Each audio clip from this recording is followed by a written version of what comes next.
Astro mission YouTube চ্যানেলে আপনাদেরকে সকলকে জানাই স্বাগতম। আমার এই চ্যানেলটিকে অবশ্যই সাবস্ক্রাইব করে বেল আইকনটিকে প্রেস করুন। তো এর আগে আমি 12টি রাশি নিয়ে আলোচনা করেছি, 12টি রাশির ভাবগুলো নিয়ে আমি আলোচনা করেছি, লগ্ন অনুযায়ী কিছু আমি বিস্তারিত আলোচনা করেছি, কেন্দ্র কোণ, দুঃখ স্থানের গ্রহ, ঠিক আছে, মারক গ্রহ, এইসব নিয়ে আলোচনা করেছি।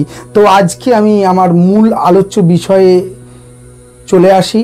তো আজকে আমি আরও এই সবিস্তারে আরও আগিয়ে নিয়ে যাচ্ছি প্রসঙ্গটাকে।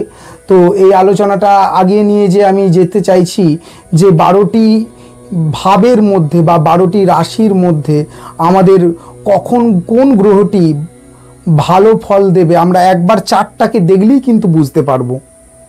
সেটা আমাদেরকে সবার আগে জানতে হবে। ভালো ফল দেবেই, সেটা যেভাবেই বসে থাকুক, 6 নাম্বার ঘর, 8 নাম্বার ঘর, 10 নাম্বার ঘর, 3 নাম্বার ঘর, সপ্তম ঘর, দ্বিতীয় ঘর, আমরা যেই সমস্ত ঘরগুলোকে খারাপ জানি সেই ঘরে বসে থাকলেও সেই গ্রহটি কখন ভালো ফল দেবে এটাই আমি জানবো। আবার ভালো ভাবে বসে থাকলেও, যেমন লগ্ন, মূল ত্রিকোণ, কেন্দ্র, এই ঘরগুলোতে বসে থাকলেও খারাপ ফল দেবে কখন আমরা কিন্তু চার্ট দেখলেই কিন্তু আমরা জানতে পারবো।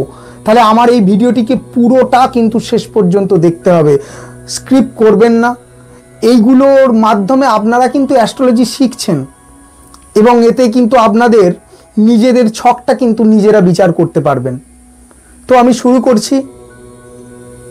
তো প্রথমে বলে দিই, রবি যদি কারুর মেষ রাশিতে বসে থাকে, দেখে নিতে হবে কুণ্ডলীর, লগ্ন কুণ্ডলীর মেষ রাশিতে, যে কোনো কুণ্ডলীরই মেষ রাশিতে যদি কোনো রবি যদি বসে থাকে, তাহলে আমরা জানবো যে এই গ্রহটি তুঙ্গ লাভ করছে, অর্থাৎ রবি তুঙ্গস্থ লাভ করছে, অর্থাৎ সর্বাধিক ফল দেবে। সেটা যে কোনো ভাবই হোক না কেন। তার ঠিক সপ্তম ঘর, অর্থাৎ তার ঠিক উল্টো অপোজিট 7th হাউসে রাশি হচ্ছে তুলা রাশি। এই রাশিতে রবি যদি বসে থাকে তার কিন্তু খারাপ ফল দেবেই, সেটা যত নাম্বার ভাবই হোক, লগ্ন হোক, পঞ্চম হোক, সপ্তম হোক, যে কোনো ভাবই হোক। এখানে আমি আর একটা কথা বলে রাখি, বেশিরভাগ অ্যাস্ট্রোলজাররাই কিন্তু ভুল একটা ব্যাখ্যা করে, যেটা আপনারা কিন্তু জানেন না। কারণ ওই তো হাতুড়ে ডাক্তার দিয়ে চিকিৎসা করালে যেমন হয়, হাতুড়ে ডাক্তারের ভিজিট কম, 100 টাকা 200 টাকা, দাদার 1100 টাকা ভিজিট, আমার একটু ভিজিটটা বেশি, আমি ভিজিট একটু বেশিই নিই, কারণ আমরা তো আর হাতুড়ে নই। তো নিচ কথার অর্থ হচ্ছে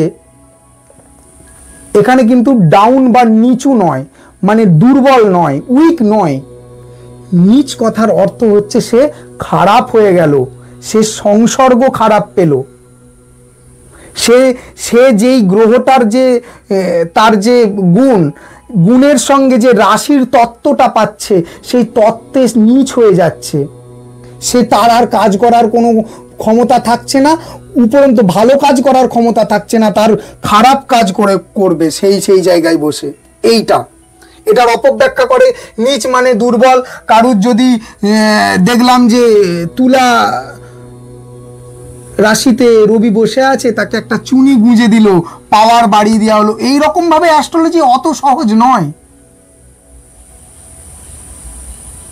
যাকে এতে আবার অনেক অ্যাস্ট্রোলজারের হয়তো ব্যবসার ক্ষতি করে দিলাম, যাই হোক, তো আমি আগিয়ে নিয়ে যাই, ক্ষতি হোক তাতেও কোনো আমার অসুবিধা নেই, আপনারা যাতে সঠিকটা জানতে পারেন এটাই আমার কাম্য। তা এরপর চলে আসছি আমি দ্বিতীয় গ্রহ চন্দ্র। চন্দ্র তুঙ্গ লাভ করে হচ্ছে আমাদের বৃষ রাশিতে, ঠিক বৃশ্চিক রাশিতে নিচ হয়ে যায়। তাহলে বৃশ্চিক রাশির সকলেরই কিন্তু চন্দ্রের একটা গন্ডগোল থাকে, অবশ্যই গন্ডগোল, কিছু না কিছু গন্ডগোল থাকবে। হ্যাঁ, এরপর বলতে পারেন যে বৃশ্চিক রাশির বিশাখা নক্ষত্র এবং কত ডিগ্রি পর্যন্ত এটা খুব খারাপ হয়, সেটার পার্থক্য আছে, কিন্তু ন্যাচারালি একটা যে গতানুগতিক খারাপ বৃশ্চিক রাশির কিন্তু থাকে প্রত্যেকটা গ্রহেরই, যে তুঙ্গ লাভটাও একটা নির্দিষ্ট নক্ষত্র এবং নির্দিষ্ট ডিগ্রির মধ্যে কিন্তু সীমাবদ্ধ। সেটা এত ডিটেলস আলোচনা করলে ভিডিওটা অনেক বড় হয়ে যাবে, পরে হয়তো কখনো দেখা হবে, ভিডিওর মাধ্যমে আলোচনা করা হবে। তা এটা হলো গেল। এরপর চলে আসি মঙ্গল। তো মঙ্গল আমাদের কিন্তু তুঙ্গস্থ স্থান হচ্ছে আমরা জানি মকর রাশি। মকর রাশিতে মঙ্গল কিন্তু দারুণ ফল দেয়। মকর রাশির মঙ্গলের ব্যক্তিরা খুব সাহসী হয়, ডিফেন্স সেক্টরে কাজ করে, সাহসিক বিভাগে কাজ করে, ঠিক আছে। তো ঠিক তার অপোজিট ঘরে মঙ্গল কিন্তু নীচ হয়ে গেল। নীচ হয়ে গেল মানে কিন্তু সে দুর্বল হয়ে গেল না। আমরা দেখেছি এই নীচ মঙ্গল আমাদের ভূমিকম্প দিয়েছে, বিভিন্ন বাংলাদেশ, পাকিস্তান, ইসরায়েল, এই সমস্ত দেশগুলো, রাশিয়া, এই সমস্ত দেশগুলোর মধ্যে কিন্তু যুদ্ধ দেখা গেছে, যুদ্ধকালীন স্থিতি কিন্তু তৈরি করেছে। তাহলে কোথায় মঙ্গল কর্কটে যে দুর্বল হলো? আপনারাই আমার এই কথার ব্যাখ্যা থেকে বুঝতে পারছেন, কখনোই কর্কটের নীচ মঙ্গল মানে দুর্বল নয়, সে তার খারাপ কাজটা করেছে। যুদ্ধ তো একটা খারাপ কাজ, তাহলে নীচ মঙ্গল সেই জায়গায় যে যুদ্ধ ঘটিয়েছে, একটা রাজনৈতিক উত্তপ্ততা ঘটিয়েছে, রাজনৈতিক চক্রান্ত ঘটিয়েছে। আপনারা নিজেরাই জানেন, সমস্ত দেশের খবর এবং পৃথিবীর খবর জানেন। তাহলে নীচ মঙ্গল কখনোই দুর্বল নয়। দুর্বল মঙ্গল হলে কখনোই ভূমিকম্প ঘটাতো না। তাহলে এটা কিন্তু আপনারা কিন্তু বুঝতে পারছেন। তাহলে এরপর চলে আসি বুধ।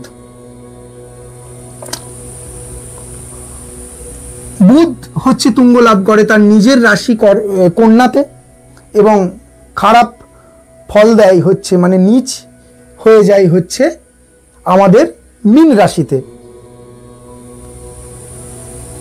এরপর বৃহস্পতি চলে এলো কর্কট রাশিতে তুঙ্গস্থ হয়। কর্কট রাশির বৃহস্পতি খুবই ভালো, তারা খুব জ্ঞানী হয়, বিদ্বান হয়, পণ্ডিত ব্যক্তি হয়, তারা খুব কম ভুল কাজ করে থাকে। ঠিক তার উল্টো ঘরে মকর রাশিতে যাদের বৃহস্পতি আছে তাদের জ্ঞানের কম আছে, তাদের জ্ঞানের ঘাটতি আছে, বুদ্ধি থাকতে পারে কিন্তু জ্ঞান তাদের কম আছে, তারা খুব তার্কিক হয়, তাদের বেসিক যে ভিত সেটা গন্ডগোল হয়, দিয়ে তারা তর্ক করে, জ্ঞানী মানুষদের সঙ্গে তর্ক করে, বড়দের সঙ্গে তর্ক করে।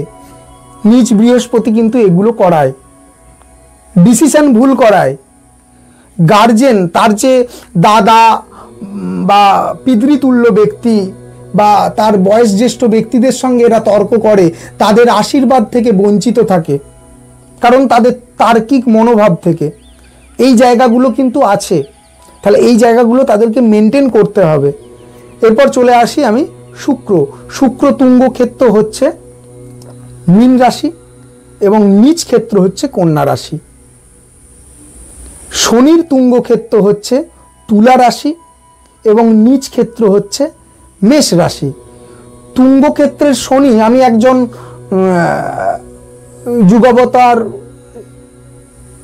শ্রী শ্রী শ্রীরামকৃষ্ণ পরমহংসদেবের কথা বলতে পারি। তার কুম্ভ লগ্নের 9 নাম্বার ঘরে ঠিক তুলা রাশিতেই কিন্তু শনি কিন্তু তুঙ্গস্থ। আমরা যদি তার হরস্কোপ দেখে থাকি, তার যে সুনাম দিয়েছে শনি দিয়েছে, এবং সেই সুনাম, তার যে ধর্মীয় চেতনা, তার যে ধর্মীয় ধ্যান ধারণা আমাদের সকলের মধ্যে বিলীন করে দিয়ে গেছে সর্বধর্ম সমন্বয়ে। সেই ভাবধারা বা তার যে নাম, তার যে কীর্তি, যত দিন পৃথিবী থাকবে তার নাম কীর্তি কিন্তু কেউ কিন্তু নষ্ট করতে পারবে না। অনেক ধর্মীয় সাধু, অনেক ধর্মীয় মানে কি বলবো, অন্য সংস্থার অন্য জায়গার সাধুরা শ্রীরামকৃষ্ণদেবকে নিয়ে অনেক কিছু, এই মাছ মাংস খাওয়া, এই বিভিন্ন রকমের, যে উনি এই নয়, কিন্তু তার নাম কীর্তি থাকবে। তারা কিন্তু যারা দুর্নাম করছে তারা কিন্তু মুছে যাবে। এটাই হচ্ছে তুঙ্গস্থ শনির কিন্তু গুণ। তা তার অপোজিট ঘর বললাম মেষ। মেষ হচ্ছে এই শনির কিন্তু খারাপ স্থান, মেষ রাশির কিন্তু শনি কিন্তু খারাপ ফল দেয়। তো মেষ রাশিতে যদি শনি থাকে খারাপ ফল দেয়। বর্তমানে যেই মেষ রাশির নতুন সাড়ে সাথী শুরু হয়েছে তাদের কিছু সমস্যা প্রবলেম চলবে, তা বলে এটা নিয়ে কোনো রোজগার করার কিছু নেই। এই সাড়ে সাথীর উমুক তুসুক এই করতে হবে, এই প্রণাম করতে হবে, এই উপোস করতে হবে, ওইসব করে কিছু হয় না। কর্মটাকে ঠিক রাখুন, অবশ্যই নিজের কর্মটাকে ঠিক রাখুন এবং কর্তব্য থেকে এড়িয়ে যাবেন না। ভালো ফল শনি অবশ্যই দেবে। 7.5 বছরের একটা শনির আমি বলতে পারি একটা ডিগ্রি বা ইনস্টিটিউশনে কোর্স এই 7.5 বছর উধরে দিতে পারলেই কিন্তু গিফট আপনাদের জন্য তোলা আছে, যাদেরই 7.5 চলছে। তো চলে আসি রাহু। রাহু কিন্তু আমাদের বৃষ রাশিতে তুঙ্গস্থ লাভ করে। মতান্তরে অনেকে বলে মিথুন, কিন্তু আমরা অথেন্টিক্যালি পরাশরক্ত যে গ্রন্থ সেখান থেকে আমরা কিন্তু পেয়েছি বৃষ রাশিতে তুঙ্গস্থ লাভ করে রাহু। দারুণ ফল দেয়, ফাটকা রোজগার তার দারুণ ফল দেয়। এবং ঠিক বৃশ্চিক রাশিতে কিন্তু নীচ হয়ে যায়। আর ঠিক তার উল্টো হচ্ছে কেতু হচ্ছে বৃশ্চিক রাশিতে দারুণ ফল দেয়, তুঙ্গ লাভ করে, এবং ঠিক তার অপোজিট ঘর বৃষ রাশিতে নীচ হয়ে যায়। তো এই ছিল আমার আজকের মূল আলোচনা। তো একটা কথাই বলবো, ভালো অ্যাস্ট্রোলজারের কাছে যাওয়ার আগে আমার এই ভিডিওগুলো দেখবেন, দেখে বুঝবেন যে আমি কি বলতে চাইছি। তো একটু শিখে নিয়ে যান যাতে আপনারা আইডেন্টিফাই করতে পারবেন হাতুড়ে অ্যাস্ট্রোলজারকে আর ভালো অ্যাস্ট্রোলজারকে, শিক্ষিত অ্যাস্ট্রোলজারকে। এটাই। ওই নিচ গ্রহের রত্ন অনেকে পড়িয়ে দিচ্ছে, বলছে যে এই গ্রহটা আপনার দুর্বল, নিচ মানে দুর্বল, নিচু ডাউন, তা এই গ্রহের পাথর পুশ করে দিচ্ছে। আমি ভালো ভালো অ্যাস্ট্রোলজারের কথা দেখেছি, তাদের অনেক টাকা ভিজিট, আমার থেকেও বেশি। আমার তো মাত্র 1100 টাকা ভিজিট, সেটাই অনেকের কাছে বেশি। যাই হোক, তো আমি আর বাড়াইনি, তারপর থেকে আমি কন্টিনিউ এই ভিজিটটাকেই চালিয়ে যাচ্ছি। তো যাই হোক, তো অনেকেই এটা করে, তো আমার থেকেও বেশি তারা অনেক দাড়ি রাখে, অনেক রুদ্রাক্ষের মালা পরে, লাল বস্ত্র পরে। এগুলো কিন্তু অ্যাস্ট্রোলজার নয়, অ্যাস্ট্রোলজারের কোনো পোশাক হয় না। অ্যাস্ট্রোলজারের একটাই জিনিস গুণ, তার গুণটা দেখবেন, কি সে জিন্স প্যান্ট পরলো না শার্ট পরলো, এখানে কিন্তু অ্যাস্ট্রোলজার বিচার্য হয় না। যাই হোক, আজকের ভিডিওটা এখানেই শেষ করছি। ভিডিওটি ভালো লাগলে লাইক করবেন, কমেন্ট করে জানাবেন এবং ভিডিওটিকে শেয়ার করবেন। এই রকম ভিডিও কিন্তু খুব কম মানুষই করে, সাহস খুব কম মানুষের থাকে। কারণ আমার রোজগার কিন্তু আপনাদেরকে গ্রহরত্ন বিক্রি করে নয়, আমার রোজগার কিন্তু এখানে এই পুজো, এই কালসর্প, এই ভয় দেখিয়ে নয়। আমি একটা সাম্মানিক নিই, সেই সাম্মানিকের মূল্য নিয়ে আপনাদেরকে সঠিক পথে গাইড করাটাই হচ্ছে একজন ভালো অ্যাস্ট্রোলজারের কাজ। তো সেটাই আমি করি। তো ভিডিওটি শেয়ার করুন, চ্যানেলটিকে অবশ্যই সাবস্ক্রাইব করে রাখবেন। পরবর্তী ভিডিও পার্টে অবশ্যই আপনাদের সঙ্গে খুব শিগগিরই দেখা হচ্ছে। নমস্কার।